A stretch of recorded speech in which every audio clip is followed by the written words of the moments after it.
Bhiwani city police ने मई माह में एक बिहार का 24 वर्षीय युवक अर्पित की हत्या के मामले का खुलासा किया है।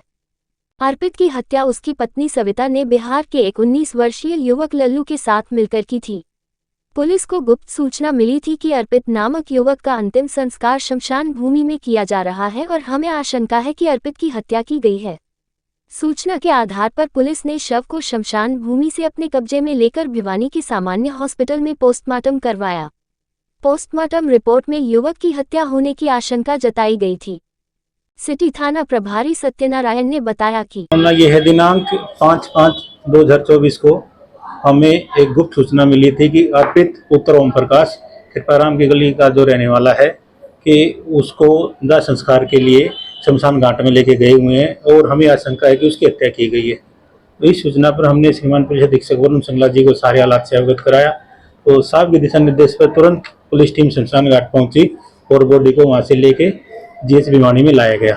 जीएच भिवानी में पोस्टमार्टम करवाया गया। पोस्टमार्टम करवाने के बाद डॉक्टर साहब ने बताया कि पूरी संभावना है कि इस युवक की हत्या की गई है, जिसके आधार पर हमने मृतक अर्पित की मां संतोष देवी से शिकायत ली और उसके आधार पर हमने एफआईआर नंबर 202 अंडर सेक्शन 302 34 में दर्ज की। उसके बाद इनकी कॉल डिटेल वगैरह हमने एनालाइज की।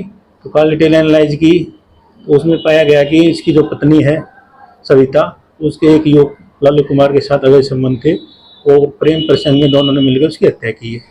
सविता की 7/5/2023 को डिलीवरी हुई थी। डॉक्टर साहब द्वारा उसको 42 डेज का रेस्ट दिया गया था।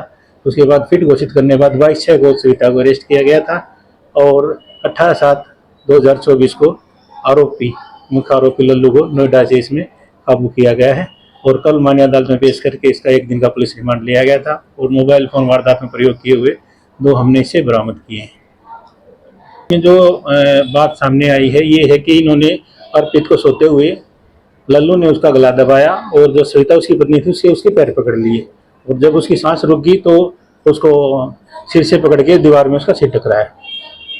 उसकी हत्या जो है 4 और 5 की रात को 5वें महीने मई में हुई थी और उसी दिन इसका पोस्टमार्टम कराया गया था और 6/5 को हमने उसकी माता की शिकायत के आधार पर एफआईआर दर्ज की थी। आरोपी को नोएडा से काबू किया गया है। कोई बिहार का रहने वाला है और लड़की जो थी वो भी बिहार की रहने वाली थी, जिसकी जो अर्पित से शादीशुदा थी। तो इस शादी के बाद का प्रेम प्रसंग करीब 1.5 साल पुराना प्रेम प्रसंग है और पिछले 5-6 महीने से जो सविता थी वो किराए के मकान में फरीदाबाद भी उसके पास रह रही थी, जिसके हमने साक्ष्य अपने पास जुटाए हैं। काफ़ी ऐसे प्रूफ आए हैं हमारे जो ये साबित करेंगे मान्य अदालत में कि इन दोनों के अवैध संबंध थे और इसी के आधार पर इन्होंने मृतक अर्पित की हत्या को अंजाम दिया है। तो दिल्ली में और फरीदाबाद में एनसीआर एरिया में ऑटो वगैरह चलाता है, कभी किराए की दुकान करता है, तरह के ये काम करता है। इसकी उम्र है 19 साल। उम्र की मृतक अर्पित की उम्र 24 साल थी और 2 उसकी लड़की पहले थी और एक अभी उसकी मृत्यु के बाद 7 तारीख को 2 दिन बाद ही एक बच्ची को और उसने जन्म दिया, उसकी पत्नी सविता ने।